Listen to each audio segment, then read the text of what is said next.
A flock of crows violently smashes into a speeding train, and in a split second, the swarm completely covers the entire body of the vehicle. The train's braking system instantly breaks down, causing the entire vehicle to spiral completely out of control as it overspeeds with only 1 hour left before a fatal curve looms dead ahead, leaving the lives of everyone on board hanging by a thread. To make matters worse, a male passenger suffers the terrible fate of being possessed by Asmodeus, the king of demons. With a doomed train, a fallen nun, and the king of demons all trapped together inside this runaway carriage, a mind-bending exorcism ritual is about to begin. Sister Lou struggles with alcoholism and the abuse of illicit substances, leading a completely chaotic personal life. Because she is deeply trapped by her inner demons, she has long since abandoned her original devotion to her holy calling. However, her mentor, Father Novak, is the ace exorcist of the church.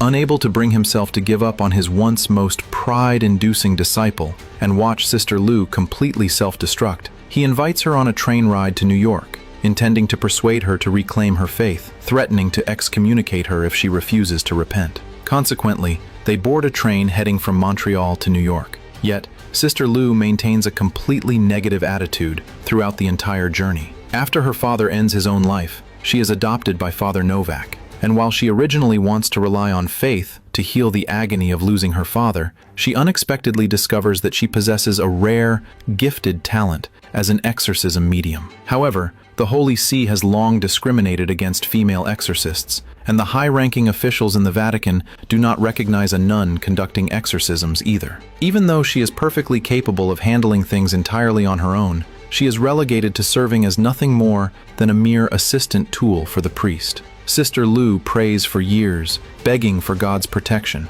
but suffering never disappears. That is exactly why she gradually comes to believe that God ignores suffering and that the church is hypocritical, realizing that faith cannot save anyone, which leads her to discard her devotion from the bottom of her heart. On the other side of the train, a man named Gabriel bids farewell to his girlfriend and boards the exact same train. Before his departure, his girlfriend gifts him a box, instructing Gabriel to open it only after he gets on the train. Gabriel finally gets a chance to see what is inside, only to discover a bizarre statue resting in the box. As he fumbles with it out of curiosity, he accidentally cuts his finger. While Gabriel is racking his brain over what meaning this statue holds, a little girl named Sophia nearby suddenly speaks up, stating that this is Asmodeus, the king of demons. Legend has it that he commands 72 legions of demons and rules over lust, indulgence, and carnal pleasure among the 7 deadly sins of hell, specifically punishing those who indulge themselves in fleshly desires. The moment those words escape her mouth, a nanny named Nancy comes over and leads Sophia away. Gabriel packs the statue back into the box, completely unaware that the eyes of the Demon King's statue suddenly flash with an eerie light. Right at this moment, a crow flies over to the window, cawing relentlessly. The carriages are packed with ordinary passengers, and absolutely nobody notices that an evil spirit has already awakened. At the exact same time, Sister Lou and Father Novak are having a highly unpleasant conversation. Neither of them can convince the other, making any further talk a complete waste of breath, so Sister Lou simply makes an excuse to walk away. She helps a lady by the aisle put away her suitcase, taking the opportunity to ask her where the lounge car is located. Vicky finds the idea of a nun drinking quite amusing, so she decides to lead Sister Lou to find the bar inside the carriage. Upon hearing about the Vatican's pedantic rules, Vicky feels deeply indignant on Sister Lou's behalf, believing that men and women have equal rights, and that Sister Lou has every right to fight her own demons. While they are enjoying their conversation, a man wearing a denim jacket quietly pickpockets the wallets of 2 passengers. Spotting this, Sister Lou immediately tails him, demanding that Louis hand over the wallets or else she will call for help. Seeing the conductor checking tickets just ahead, Louis can only accept his bad luck and pull out the wallets, adding a cover-up phrase that he just picked them up from the floor. Sister Lou does not expose him, choosing instead to simply hand the wallets over to the conductor. Meanwhile, over on Gabriel's side, he suddenly feels entirely unwell, gripping his knees tightly with his hands as his fingernails turn into a terrifying shade of gray. Right at this moment, swarms of birds smash frantically into the train windows to their grim ends, and crimson blood instantly coats most of the windows of the carriage. This is definitely not a good omen. The conductor immediately announces over the PA system, explaining that the train collided with a flock of birds, causing several cracks to appear in the dining car, and management requests a temporary stop at the next station for an inspection, before continuing to their destination. The atmosphere inside the carriage instantly turns heavy and tense. Edwin tells Sophia that birds are highly sensitive to environmental changes and are known as nature's alarms, meaning that swarms of birds will only crash into windows right before a major catastrophe strikes, while dogs and other animals will spin in circles and attack each other. A male passenger cannot stand this anymore, interrupting Edwin and snapping at him, asking if he cannot see that the little kid is terrified, accusing him of spreading alarmist fear-mongering. At this point, Sister Lou returns to this section of the carriage. With a grim expression, she approaches Father Novak to inform him about the avian attack on the train, adding that she is absolutely certain she saw a human face on one of the crows. Right after that, Sophia suddenly chimes in, pointing out that even though the conductor clearly stated they would stop for repairs at the next station, their train did not stop at all, blasting right past the station just now, while the speed of the train is visibly accelerating.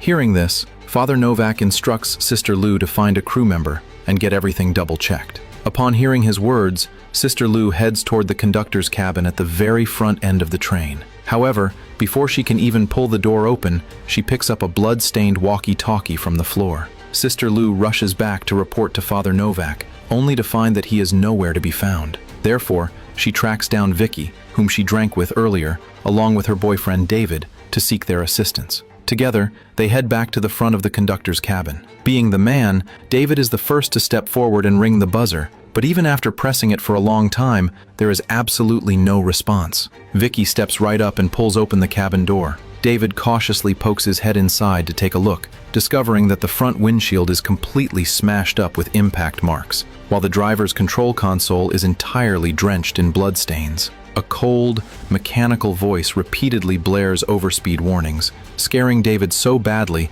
that his legs turn to jelly, causing him to collapse onto the floor. Vicky quickly explains that her boyfriend suffers from a heart condition, which easily flares up whenever he gets overly agitated. At this point, the throttle lever inside the cabin is completely damaged, which means the train has entered a runaway state where it cannot slow down and keeps barreling forward at a breakneck speed. Every single passenger is trapped inside the sealed carriages, leaving absolutely no way to escape. Left with no other choice, they must first escort David back to the passenger carriage. To avoid causing a widespread panic and to get the passengers evacuated to a safer zone, Vicky fabricates a lie, claiming that they just spoke with the crew, certain parts of the train have malfunctioned, and the staff wants everyone to relocate to the tail end of the train. This is because, if any emergency occurs, the rear is the safest place due to inertial buffering. Sister Lou wants to talk to Father Novak, so she heads to the other carriages to look for him. She enters a carriage completely by accident,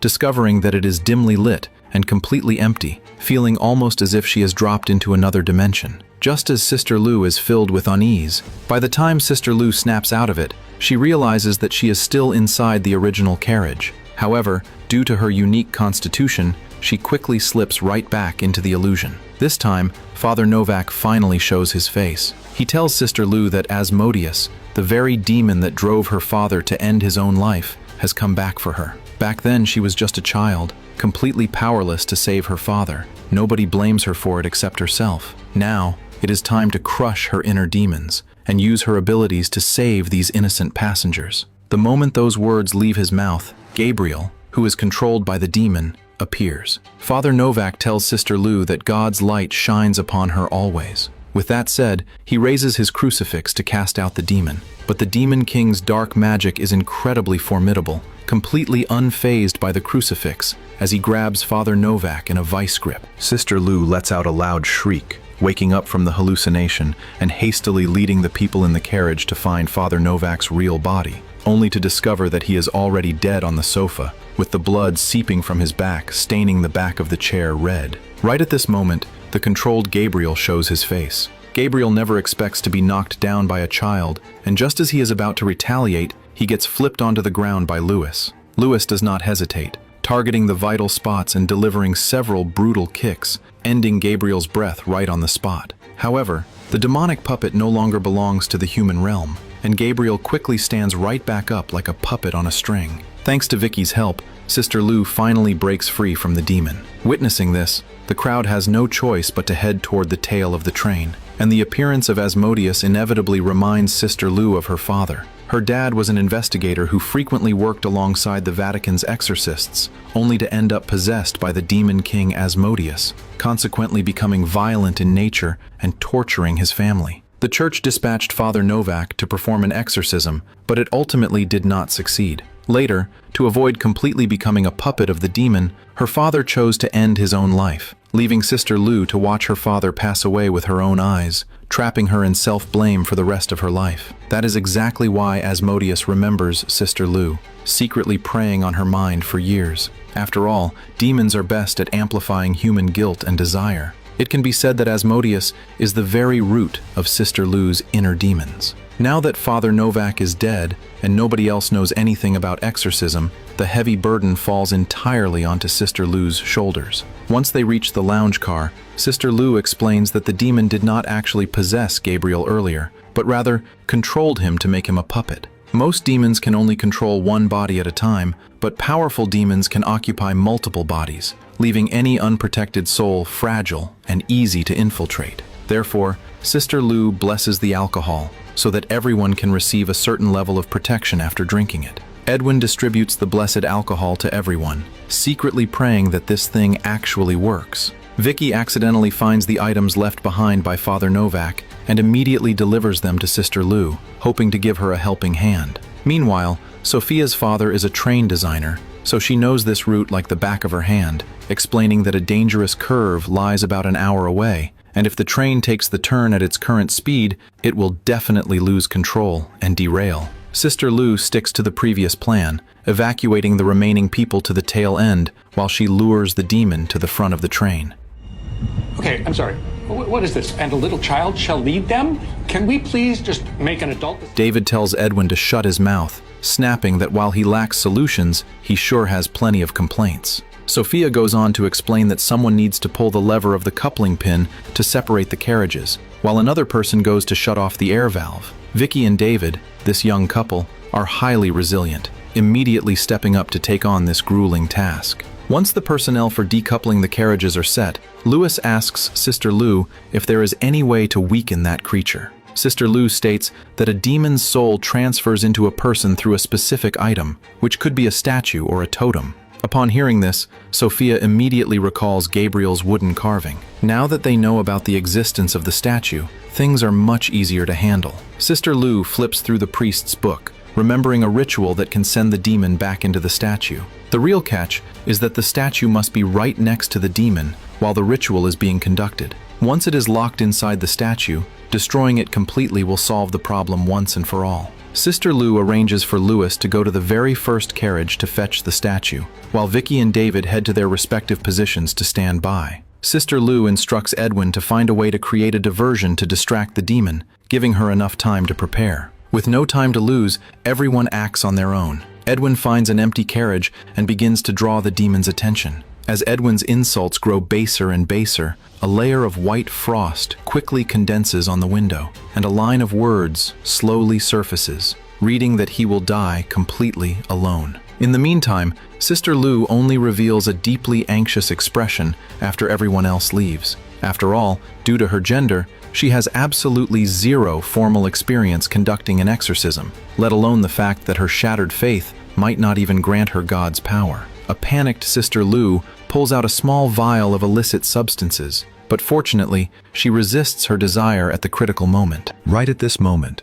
the carriage suddenly plunges into total darkness. Sister Lu ignites a flare left behind by the priest, thoroughly inspecting the interior of the carriage, only to indeed discover a constantly spreading dark shadow. That shadow clusters in front of the door, gradually taking on a human form. The demon is still utilizing Gabriel's body. Sister Lu grabs the crucifix from the table, commanding the demon to leave the innocent person's body. The demon seizes Sister Lu's inner demons, questioning how someone who broke a nun's vows and does not believe in God at all is even qualified to conduct an exorcism ritual. With that said, he pulls out that small vial of illicit substances, taunting that he guesses she wants this instead. Fortunately, Sister Lu is not seduced by his words. tightly gripping the crucifix to burn the demon. Facing the nemesis who took her father's life, Sister Lou believes in God at this moment more than ever before. Following that, she scoops up the holy water and splashes it at the demon.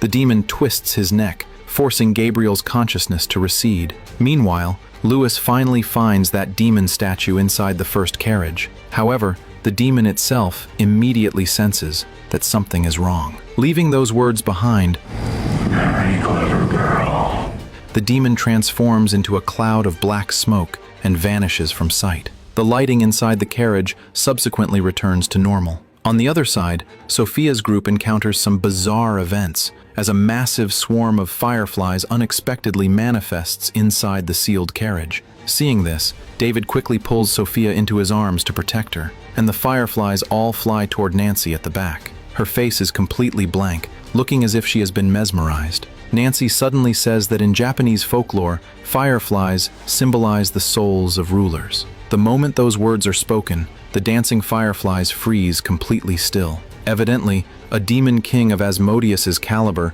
can control multiple people's bodies simultaneously. Since Nancy believes in Japanese spirits, the foul energy of hell erupts in the form of fireflies after she is corrupted by the demon. Nancy grabs Sophia and vanishes into thin air. At the exact same time, Louis's mind gets corrupted by the statue. He blinks hard, forcing himself to stay conscious. But the moment he stands up, he gets knocked down by an invisible force. Once the force dragging him disappears, Louis quickly scrambles up, only to crash heavily onto the floor in the next second. Seemingly having enjoyed enough of his pathetic display, the demon claws Louis's neck open from the void.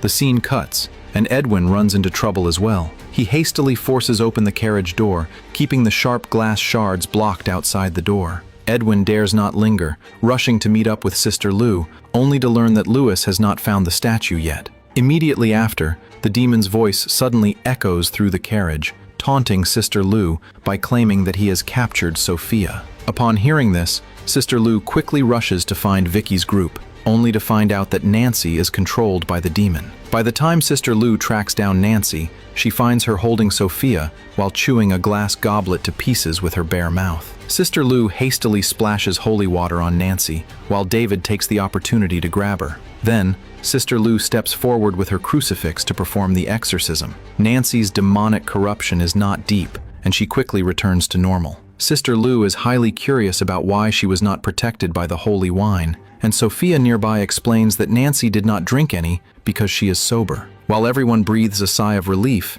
they finally remember that Louis has not returned yet. By the time they locate the first carriage, the latter has already passed away due to excessive blood loss, and the statue is nowhere to be found. Right now, only 10 minutes remain before the fatal curve, and the passengers have all been evacuated to the tail carriage. Yet the demon unexpectedly projects his voice, inviting Sister Lou to meet him at the front of the train. Hearing this, Edwin volunteers to go along. However, Sister Lou does not want to drag anyone else down, so she shoves Edwin away and slams the carriage door shut. Vicky and David need to decouple the carriages and have no time to worry about Edwin, simply advising him to try his best not to die. Sister Lou spots Gabriel in the VIP section at the front of the train. Because he has been controlled by the demon for too long, his bodily functions are rapidly depleting, leaving him looking incredibly frail. Sister Lou almost softens her heart to hold Gabriel's hand, but she snaps back to reality just in time, realizing that the demon has not left Gabriel and is merely putting on an act to deceive her. Sure enough, seeing that she does not fall for the trick, the demon immediately reveals his true form. Sister Lou immediately begins to pray, pinning the demon in midair. At the exact same time, David bids farewell to Vicky, heading to the next carriage to shut down the air valve. Enduring his heart discomfort, David arrives at the valve, lifts the floor cover, and successfully shuts it off. Meanwhile, hearing the commotion behind the door, Edwin worries deeply about Sister Lou. He rummages through the conductor's corpse to find the key, charging toward Gabriel ahead without a second thought. However, this collision unexpectedly causes the demon to enter his own body. In truth, Gabriel was already on his last legs, and the demon originally needed to switch hosts anyway. Edwin spent most of his life being selfish and cold, with a deceased wife, no friends, and his biological son not even letting him see his family. He simply wants to do something good before he dies. He He hands the suicide note he wrote in advance inside the carriage to Sister Lou, hoping she will deliver it to his son after escaping, telling him that he saved an entire carriage of people. Seeing that the demon is about to break free from Edwin's restraints, Gabriel wants to pull Sister Lou away. However, Sister Lou insists on staying behind. Gabriel has no choice but to find Vicky alone, explaining that he has regained his freedom, passing on Sister Lou's message that she and Edwin cannot make it to the meetup, urging them to do what needs to be done without hesitation.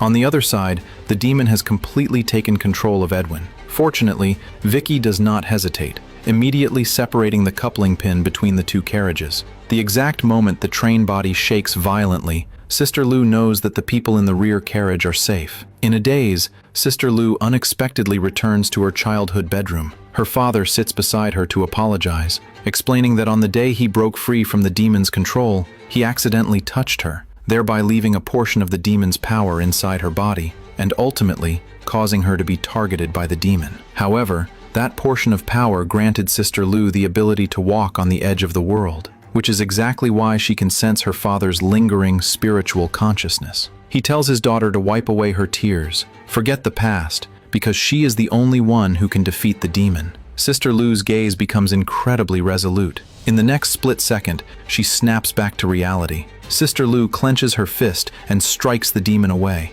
but with a wave of his hand, the glass shatters on cue, and a sharp shard stabs right into Sister Lou's abdomen. She grits her teeth and pulls it out. The demon hypocritically extends his hand, hoping Sister Lou will side with him. Sister Lou does not give him a single moment to breathe, delivering several more blows straight to his stomach. God favors her as well, as she accidentally catches a glimpse of the statue lying on the floor. Sister Lou pours holy water over the glass shard, then stabs it brutally into the statue's head. Edwin unleashes a painful roar, and the demon dissolves into a cloud of black vapor, vanishing into thin air. However, the front of the train where Sister Lou is located is about to reach the fatal curve. Fortunately, she has not forgotten her father's words, remembering that a portion of the demon's power still remains inside her. In other words, she still stands a fighting chance. She immediately braces herself against both backrests to gather her strength. The demonic power saves her life at the final critical moment. Not long after, several acquaintances from the train gather at the cemetery to attend Edwin's funeral. Sister Lou spots Edwin's family, handing over that suicide note to Edwin's son, telling him that his father was a hero who saved all of us. Shortly after, Sister Lou receives an invitation from the Vatican. The new pope deeply appreciates her abilities, making an exception to invite her to join the highest tier of exorcists. Sister Lou gladly accepts, instantly embarking on a brand new journey. The film wraps up right here. Speed Demon breaks away from the conventional tropes of traditional exorcism films, heavily employing practical special effects to craft a suffocating horror atmosphere within the train carriages, while weaving a runaway doomed train, a fallen nun, and the king of demons, together with religious sins and primal trauma, to deliver a wild, multi-element masterpiece. The protagonist severs the demonic curse that branded half her life, achieving a dual redemption of both faith and self, making character growth the most fundamental core of the entire piece. Although the pacing of the film's latter half feels slightly rushed, the content is still quite refreshing, so friends who enjoy this genre can check out the original film, and we will see you guys in the next video.